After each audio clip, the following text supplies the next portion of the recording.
말씀을 함께 봅니다. 구약성경 1077쪽, 제가 가지고 있는 성경으로 1077쪽인데요. 예레미야 17장 5절에서 13절 말씀입니다.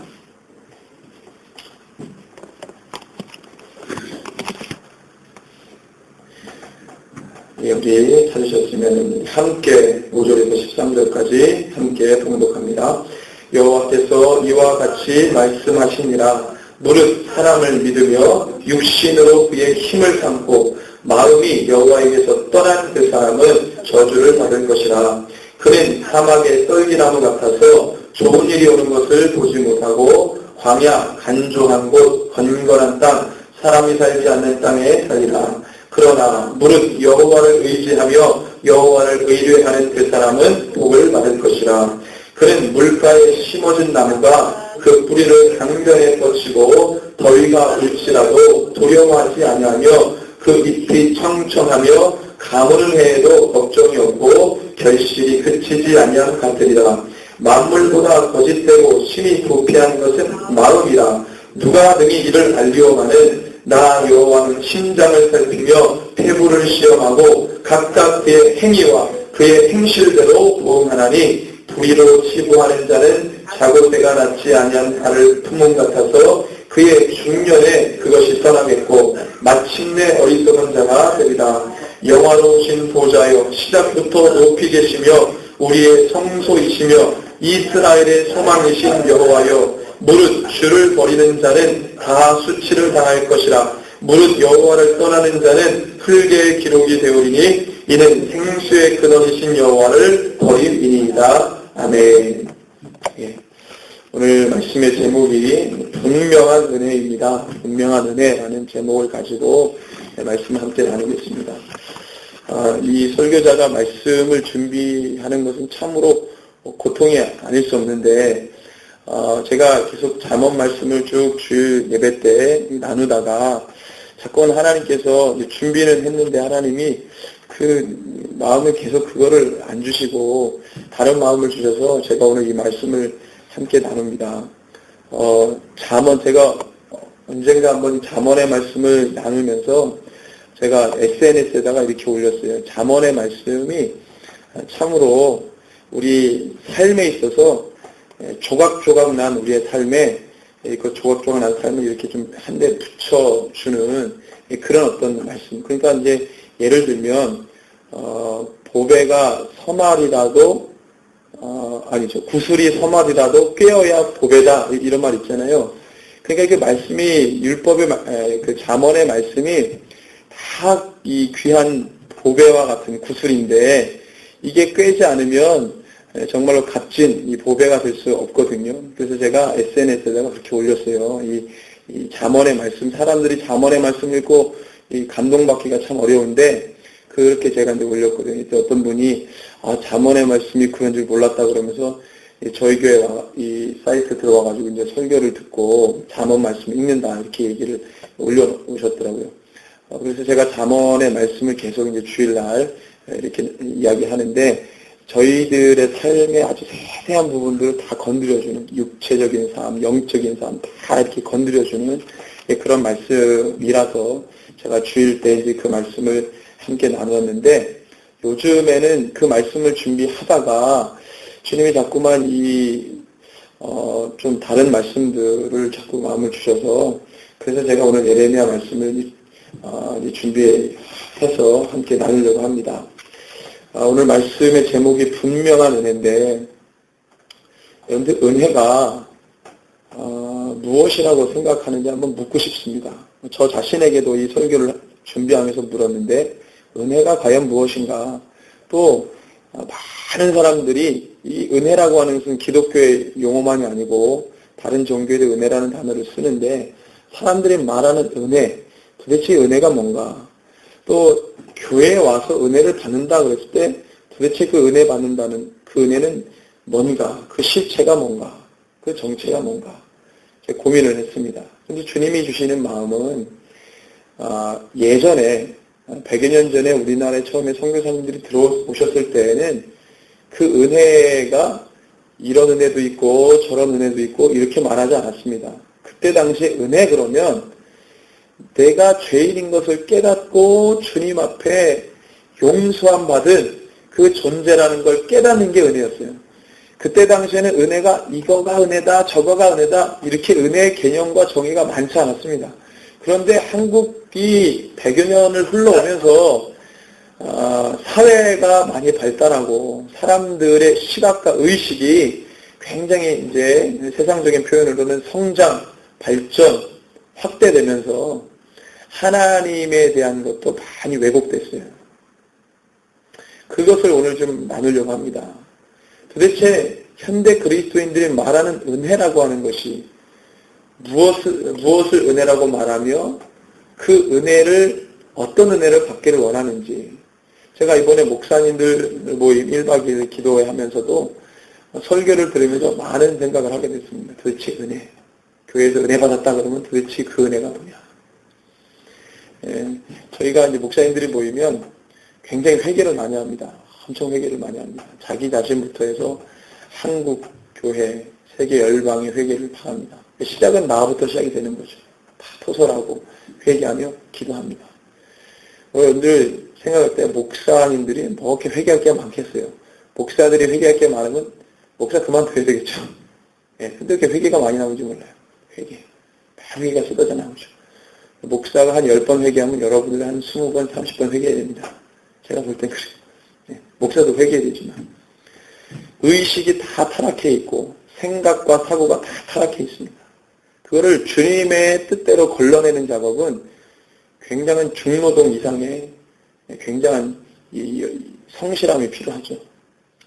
그러면서 제가 들었던 생각은 은혜는 오늘 말씀에 딱 두 가지를 대비해서 이야기하는데 성경은 흐리멍텅한 개념이 별로 없습니다. 이것과 이것. 주님을 사랑하는 것 아니면 주님을 미워하는 것, 싫어하는 것 딱 두 가지로 나누지 중간 지대가 없어요. 현대 그리스도인들, 교회가 말하는 은혜는 내가 죄인임을 깨닫게 하는 내가 악한 것 가운데 매여있고 묶여있어가지고 그걸 벗어내고 끌어내고 주님께로 방향을 전환해서 나가야 된다는 그런 은혜의 개념보다는 내 육신의 삶이 내 육신의 귀가 편해야 되고 덜 부담스러워야 되고 내 삶이 좀 나아져야 된다. 이런 이야기를 들으면 은혜 받았다고 합니다. 제가 뭘 봤냐면은 목사님들도 목사님 설교를 들을 때 100%의 은혜를 받는 게 아니에요. 목사님이 목사님한테 설교할 때가 제일 힘들어요. 그냥 안 듣거든요. 다 목사님은 목사님 설교 들을 때 이리 재고 저리 재고 저게 어법에 맞는 건지 이게 성경적인 구조에 맞는 건지 다 살피면서 듣기 때문에 하나님의 말씀을 잘 듣기가 어려운데 제가 우리 목사님들의 설교를 쭉 들으면서 목사님이 목회자에 대해서 잘못에 대해서 이야기할 때 아멘하고 받아들일 수 있으면 그건 진짜 참 목사입니다. 근데 거기 나와가지고 막 이런저런 얘기를 하면서 설교가 이게 맞느니 저게 맞느니 이러고 있으면 그건 목사가 될 수 있는 자격이 아니에요.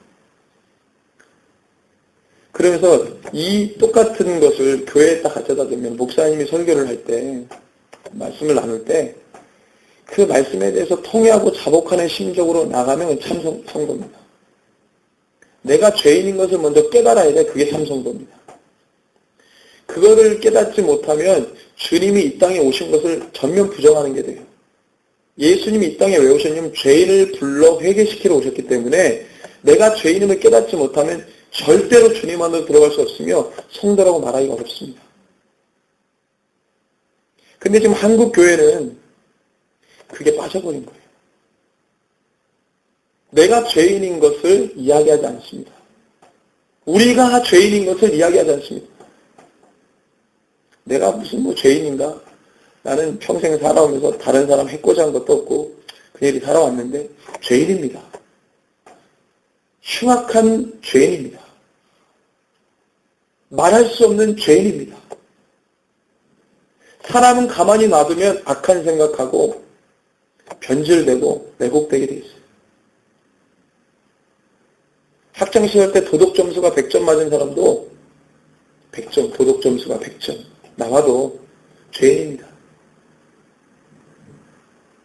내가 이 도덕적으로 흠없는 사람이나 길 가다가 쓰레기가 떨어져 있어서 쓰레기를 주워가지고 쓰레기통에다 집어낸다. 예수 모르면 죄인입니다. 그럼 예수님을 만나면은요, 그게 다 자연스러워지는 거예요. 의무감으로 하지 않습니다. 책임감으로 하지 않습니다. 그게 내 DNA가 완전히 예수의 사람으로 바뀌었기 때문에 본능적으로 나오는 거예요. 본능적으로.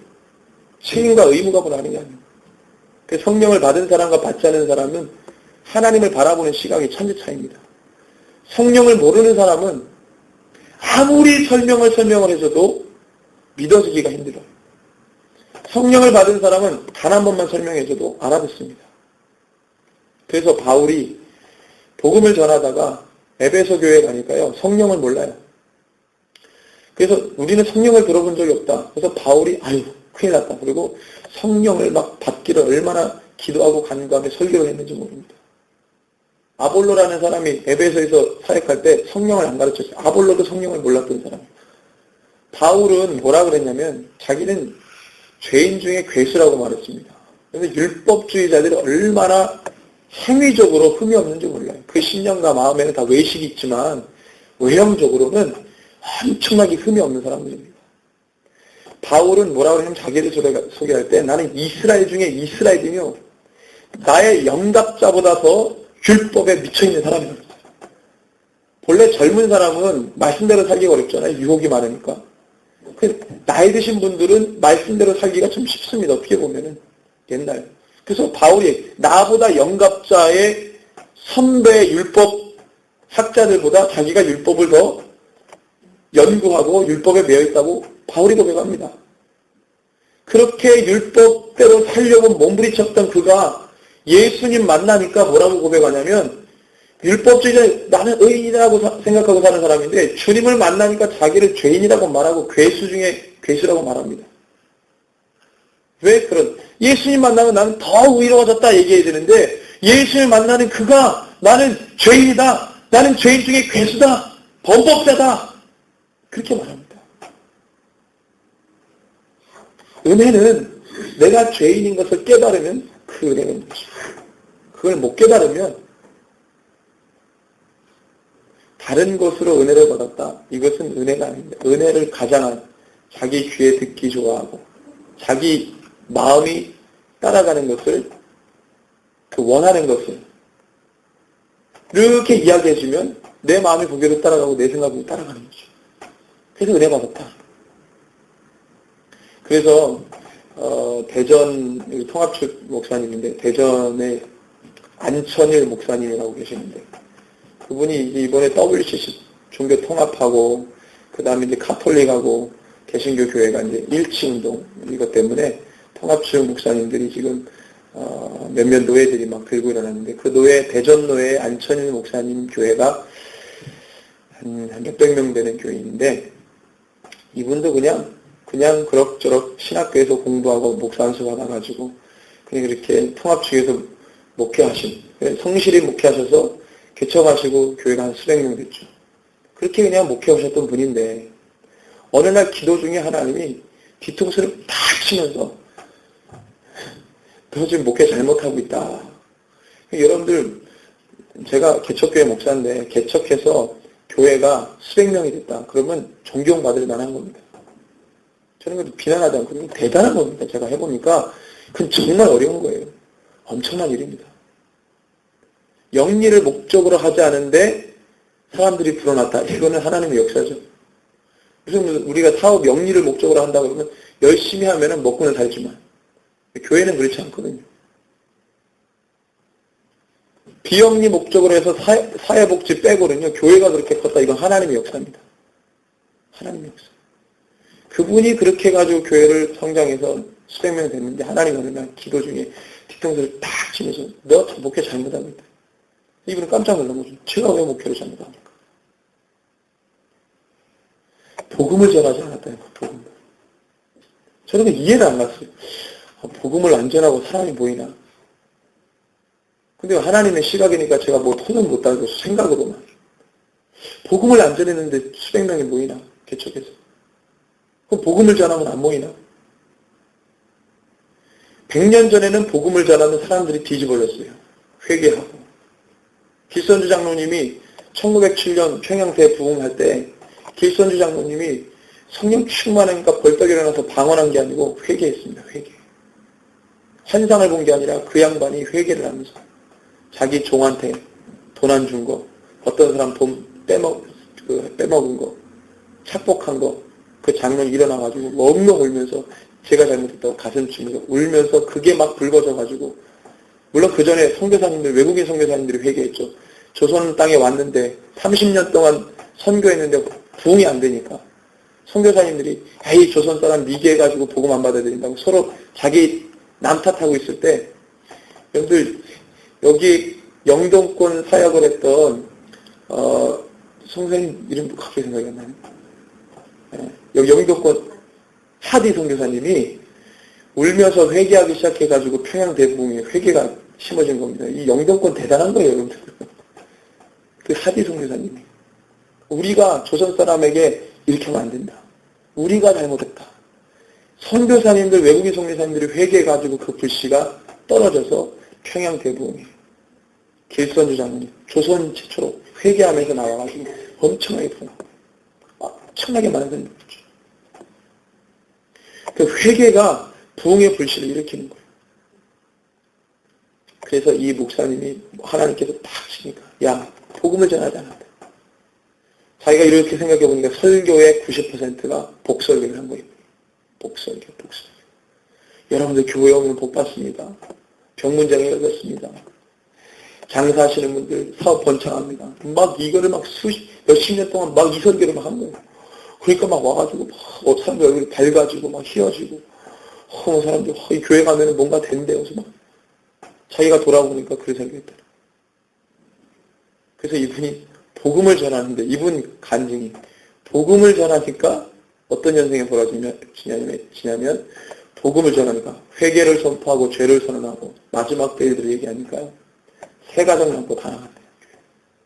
세 가정. 그러면서 그분이 자기는 그래도 행복하다는 거예요.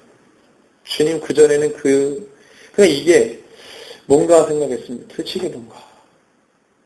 은혜가 뭔가 진짜. 마지막 시대 때 100년 전의 은혜는 딱 한 가지. 지금 은혜는 변질됐습니다. 내가 죄인인 것을 깨닫지 못하고 회개하지 않으면 은혜가 없는 거예요. 다른 데는. 왜 그 목사님에게 그런 저는 시련이라고 표현했지만 그분은 그렇게 생각 안 하겠죠. 세 가정 남고 다 나간다. 데이비스 리라는 목사님이 계시는데 그분도 같은 간증을 갖고 계시는데 천막교회 해가지고 지금 한 4가정 데리고 목회하시는데 그분도 개척하셔가지고 경기도 쪽에 한 400명인가 교회가 부흥됐어요. 그분도 기도 중에 하나님께서 혼내셔가지고 그분이 강대상에서 죄송합니다 성도 여러분, 제가 지금까지 복음을 설교 못했습니다. 회개를 이야기하지 않았습니다. 고개 꾸벅 숙이고 저는 이 교회를 사임합니다. 그 사임하고 나왔습니다. 자기가 개척해서 수백 명 된 교회를 죄송하다고 400명 된 교회를 나와 사임해서 나왔어요. 그리고 천막 치고 1년 동안 치과에 들어가서 기도하고 천막 교회를 세웠어요. 지금 모이는 가정이 4가정. 거기서 나온 가정이 1가정. 목사님 그렇다고 따라온 가정이 1가정. 나머지는 지역교회 목사님 다 보낸 거예요. 이런 얘기를 드리면 도대체 은혜가 뭔가? 무엇이 주님을 바라보는 것이고 무엇이 내가 내 뿌리를 주님께 두는 것인가? 이 시대에 주변을 돌아보면 다 사람들이 엉망진창. 자기 생각에 옳은 대로 살고 자기 소견에 옳은 대로 살고. 제가 우리 목사님 모임 때 자녀들의 이야기를 좀 했습니다. 우리 10대 아이들 20대 다 죽어간다. 목사님들만 모이니까요. 자기네들끼리 모이면 방언도 하고 막 굉장히 심한 얘기도 하고 그러니까 막 충만하죠. 제가 거기다 참으로 확 끼얹었어요. 자기 교회 자녀들이 있을 거 아니에요. 내 자녀도 목사 자녀들도 있고. 자녀들을 생각하십시오. 10대, 20대가 다 세상으로 넘어갔는데 우리는 여기 앉아가지고 방언하고 성령 충만하면 뭐합니까? 유럽교회 지금 유럽교회가 복음화율이 지금 이슬람이 7%, 기독교가 5%가 안 돼요, 지금. 하락하는 속도가 빛의 속도로 엄청나게 교회를 떠납니다. 지금 유럽 큰 예배당 가면은요, 한인교회 빼고, 유럽의 한인교회 빼고, 유럽 현지교회 가면은 머리가 하얀 어르신들 한 3-4명 앉아있어요. 한인교회는 유학생들이 많아가지고 좀 북적이지만, 유럽 현지교회는 그래도. 유럽교회가 왜 그렇게 됐냐면, 주일학교의 근원지가 영국입니다. 감리교가 주일학교 초창기 시작했거든요. 그때 이 웨슬리 형제가 주일학교를 만들면서 아이들을 엄청나게 전도했어요. 그게 주일학교의 시작이었습니다. 근데 이 친구들이 엄청나게 불어나면서 산업혁명 때 신앙을 다 팔아먹었어요. 영국 산업혁명이 일어나서. 농촌에 있던 교회들의 젊은이들과 그때 주일학교 때 신앙으로 자라났던 애들이 커가지고 젊은이 되니까 도시로 다 갑니다. 산업화, 공장에서 열심히 일하다 보니까 교회를 안 나가 신앙 다 팔아먹었어요. 그러면서 급속도로 죽어가기 시작합니다. 아이들 신앙이 죽으면은요, 교회는 왜 다음 세대가 없잖아요. 우리나라 지금 내년도에 아마 통계를 할 텐데 5년마다 통계를 냅니다. 교회 통계를. 5년마다. 내년에 낼 텐데 주일학교가 지금 작년 나오는 보통 제가 동해교회 있을 때 퍼센테이지 낼 때 동해교회가 그때 제가 있을 때 1000명이었어요. 1000명. 1100명이 못 됐죠. 한 1020명, 1030명 이렇게 출석했는데 그때 저희 청소년부만 200명이 나왔거든요. 본래 10분의 1이 안 됩니다. 10분의 1이 안 돼요. 그러니까 작년에 1000명 모이면 아이들은 유초등부 다 총 통틀어서 10분의 1이 안 되니까 몇 명 되는 거예요? 100명도 안 되는 거예요. 서울교회는 더 심합니다. 큰 도시들은. 교회에 애들이 없어요. 우리 동해 지역의 개척교회나 작은 교회들 애들이 제가 몇몇 교회 아는데 별로 없어요. 다녀도 애들 입이 얼마나 거친지. 여러분들 들으면 나가 자빠집니다. 들으면 애들. 5학년, 4학년짜리가 10마디 중에 9마디가 욕인데 욕을 빼면 문장이 안 돼요. 여러분들 애들은 다 그렇게 크는 거야. 애들 베리는 거예요. 베리는 거. 어른들이 애들을 너무 몰라요. 그냥 사회가 이 지경이 됐으니까 이렇게 사는 것이 이러고 말아요. 이러다 죽이는 거예요. 애들은 어른들이 보여주는 대로 따라합니다. 보여주는 대로. 5학년짜리 애가 디스가 뭡니까? 5학년짜리 애가 지를 친구도 있는데 제가 차 안에서 제 차 안에 제가 없는 줄 알고 제 차 옆에서 막 얘기를 하는데 나는 디스를 갖고 있어. 처음에 디스가 뭐야? 애들이 이런 얘기 하더라고요. 담배로. 제가 딱 보니까 5학년밖에 안 되네. 제가 나가가지고 혼을 내려다가 꼭 참았어요. 저는 그런 거 보면 얘기를 하거든요. 남의 집에도. 디스를 얘기하고 어떤 애는 다른 걸 얘기하고 그러는데 보통 저는 못 들어보네요. 디스는 제가 펴서 아는 게 아니고 디스는 유명하잖아요. 그죠? 아닌가? 그 얘기를 하는 거예요. 여러분들 초등학교 5학년이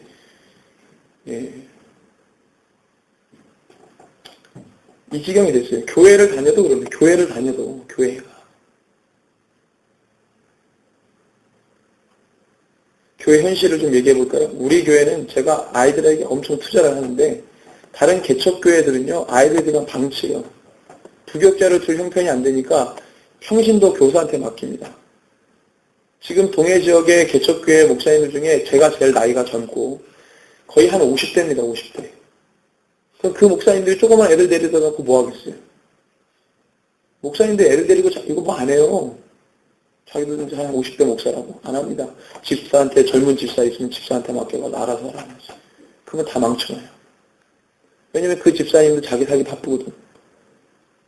다 망쳐놔요. 그럼 아이들은 방치된 채로 그냥 이렇게 올라오는 거예요. 통일교회 현실이 됐습니다. 통일교회.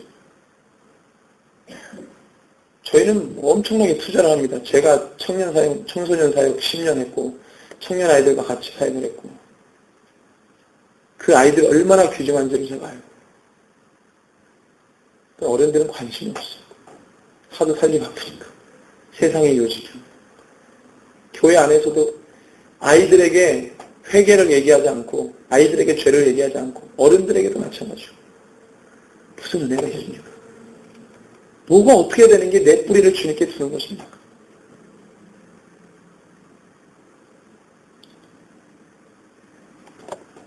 오늘 말씀에 보면요, 주님께서 딱 두 가지를 말씀하십니다.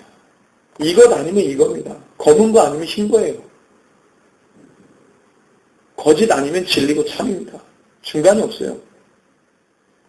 주님께서 먼저 말씀하시는 것은 무릇 사람을 믿으며 육신으로 그의 힘을 삼고 마음이 여호와에게서 떠난 그 사람은 저주를 받을 것이다. 분명히 말씀합니다. 성경엔 1.1획도 변하지 않습니다. 그대로 이루어집니다. 그는 사막의 뻘기나무 같아서 좋은 일이 오는 것을 보지 못하고 광야 간조한 곳 건건한 땅 사람이 살지 않은 땅에 살리라. 비가 내리지 않습니다. 구약 용어로 이른 비와 늦은 비라는 용어가 있는데 때마다 주님께서 적당한 강수량을 내게 하시면 땅이 자연 섭리 그대로 하나님 창조하신 섭리 그대로 꽃을 내고 나무를 내고 풀을 내고 거기에 생명이 깃들고 막 이렇게 돌아갑니다. 비를 안 내리면 생명이 죽어요. 주님을 믿지 않고 세상을 따라가면 이러한 사람이 된다 이렇게 말씀하시는 겁니다. 세상을 의지해. 이 사람도 의지를 하죠. 하나님을 의지하지 않고 여기 보니까 사람을 믿으며 믿긴 믿어요. 뭘? 예수를 안 믿고 사람을 믿고 자기 살기를 위해 노력을 해요. 예수 의지하지 않고 세상을 의지해. 엄청나게 노력하고 성실하게 삽니다. 근데 주님 뭐라 그러냐면 사람을 믿으며 돈을 믿으며 내 신용 회복이 좋으면 저는 별로 안 좋은데 신용 회복이 좋으면 그걸로 그냥 막 갖다 쓰는 거죠. 육신으로 그의 힘을 삼고 육신으로 그의 힘을 삼고 뭐 이게 여러분들 이 말이 교회에서 이 성경에 기록된 말이 아니라 다른 어떤 전문가가 성공하는 비결을 말하는 전문가가 이 얘기하면 이 말은 좋은 얘기입니다. 여러분들 정말로 신뢰할 만한 사람이 있으면 줄을 서가지고 거기 사람 이렇게 따라 해보십시오. 옛날에 제가 가지고 있는 책 중에 삼성의 필독서가 있어요. 삼성 회사 새로 들어온 신입사원들에게 필독서를 주는 책이 있는데 거기에 보면은요 우리나라에서 아주 유명한 기업인들 CEO들이 어떻게 성공했는지 성공 신화에 대해서 기록한 게 있어요. 간증집처럼. 이제 삼성 신입 회사원들 들어오면은 필독서로 읽히는 건데 거기에 보면은요 와 정말 이렇게 살면 성공하겠더라고요. CEO도 보면. 제가 가장 감명 있게 본 게 정몽준 회장인데 정몽준 회장은 딱 모토가 하나에 불가능 없다. 여기죠. 그래서 다 성공했더라고요. 성공했더라고요. 그게. 그거 보면은 물론 이제 삼성 신입사원들이 뭐 정몽준 회장 뭐 감동받았겠어요. 이건희 회장 좀 받겠죠. 근데 보면은요 이렇게 살면 뭔가 되죠. 그럼 그 사람의 신조를 따르고 그 사람이 말한 삶을 벤치마킹해서 따라 살아가겠죠. 그 사람 믿는 거죠. 교회가 아니라 다른 곳에서 들으면 이 말은 나쁜 얘기가 아니라 좋은 말입니다. 사람을 믿으며 육신으로 그의 힘을 삼고 근데 육신으로 힘을 삼기면 남의 힘, 육신으로 힘을 삼겠어요? 당연한 말이죠. 내 육신으로 힘을 삼고 그런데 뭐라고 말하면 마음이 여호와에게서 떠난 그 사람. 주님을 따르지 않고 마음이요. 내 마음이 지금 어디 있는지를 보려면 내 돈 쓰는 걸 어디 있는지 보면 되고 내가 어디 있는지 장소를 보면 압니다. 그러면 내가 지금 내 마음이 주님께 있는지 세상에 있는지 단번에 나옵니다. 앞에 말은 다 좋은데 사람을 믿고 자기 육신들의 힘을 삼고 그런데 그 마음은 그렇게 살다 보면은요 그 마음이 하나님께로부터 멀어질 수밖에 없어요. 아무리 애를 쓰려고 해도 이미 내 마음을 다 세상에 내어줬기 때문에 주님께로 돌아오기가 정말 힘듭니다. 하루에 한 10시간 기도해도 모자랄 거예요. 제가 20살 때 처음 주님 인격적으로 만날 때 일주일 철야를 하는데 딱 3일째 주님 만났어요. 그리고 방언으로 기도하는데 한 6시간을 기도합니다. 나머지 이제 일수 채워야 되니까. 근데 끊임없이 기도가 나오는데 다 회개기도, 회개기도. 20살짜리가 회개하면 얼마나 나오겠어요, 여러분들. 저는 여러분들 교회에서 고등부 때 회장도 했고, 열심히 했어요, 열심히. 성가대도 하고, 찬양인도도 하고. 그런 제가 회개하면은 뭐 많이 나오겠어요, 20살짜리. 근데 하나님 예수님 이름으로 기도하는데 회개가 그렇게 나오네요, 회개가. 정신 멀쩡할 때는 몰랐어요. 저는 그냥 신학교를 준비하는 신학생, 예비신학생. 목사님 되려고 하는 사람. 나쁜 짓 좀 했다 그러면 노래방 다니고, 예? 진짜 화날 때 욕 몇 번 하고. 이게 다 나쁜 짓 한 거예요. 그다음 어렸을 때 엄마 아빠한테 지갑에서 돈 쓰적하고, 그것도 한 2-3번. 나쁜 짓 해봐요. 고작 요거예요. 제가 누구를 왕따를 시킨 적도 없고, 왕따를 당한 적은 있어도 왕따를 시킨 적도 없고, 애들 막 때리고 돌아다닌 적도 없고, 집을 나가가지고 부모님 속썩인 적도 없고, 오토바이를 막 타고 다닌 적도 없고, 오빠 달려 이런 것도 없고, 교회에서 그냥. 그런데 주님을 만나니까 회개가 그렇게 나오는 거예요. 생각으로, 회개가 어느 정도 나오는 거예요. 생각으로 친구한테 안 좋은 생각 가진 것도 회개를 다 시키는 거예요. 철저하게. 조금 말로 부모님 속상하게 했던 것도 다 제가 아버님의 상처가 엄청 심했어요. 아버님 상처. 아버님 상처 치료를 어떻게 받았냐면 하나님 어떻게 하시냐면 아버님은 제가 어머님을 위해서는 기도를 많이 했어요. 아버님을 위해서는 기도를 별로 못했어요. 상처가 너무 심해서. 우리 아버님은 굉장히 고지식한 분이고 자수성가 스타일 분이 대부분 아이들을 그렇게 키워나가요.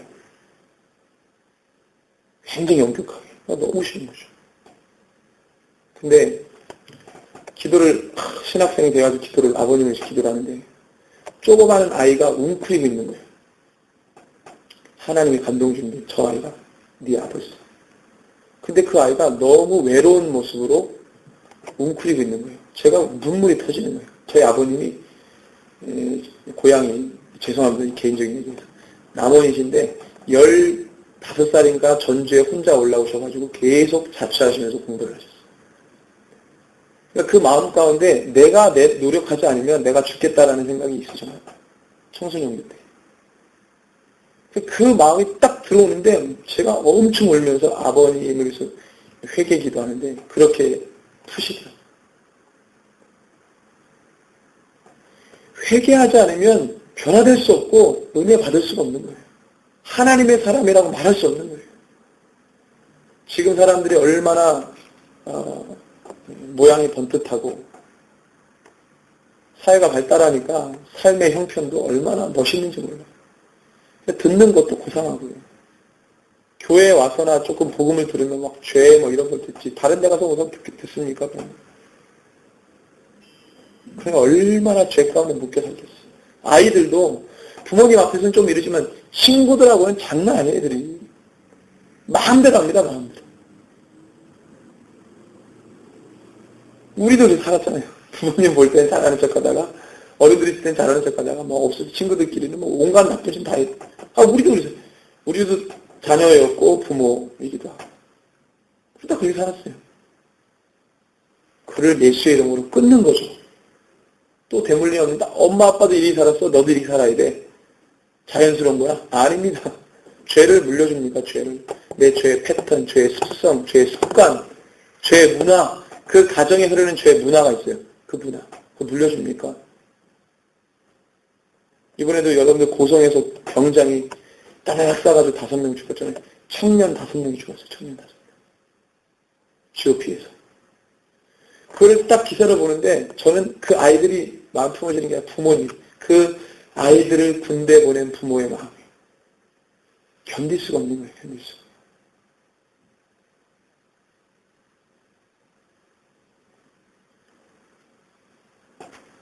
사람을 믿고 육신으로 그의 힘을 삼으면 반드시 주님을 떠나게 되어 있습니다. 그 마음이.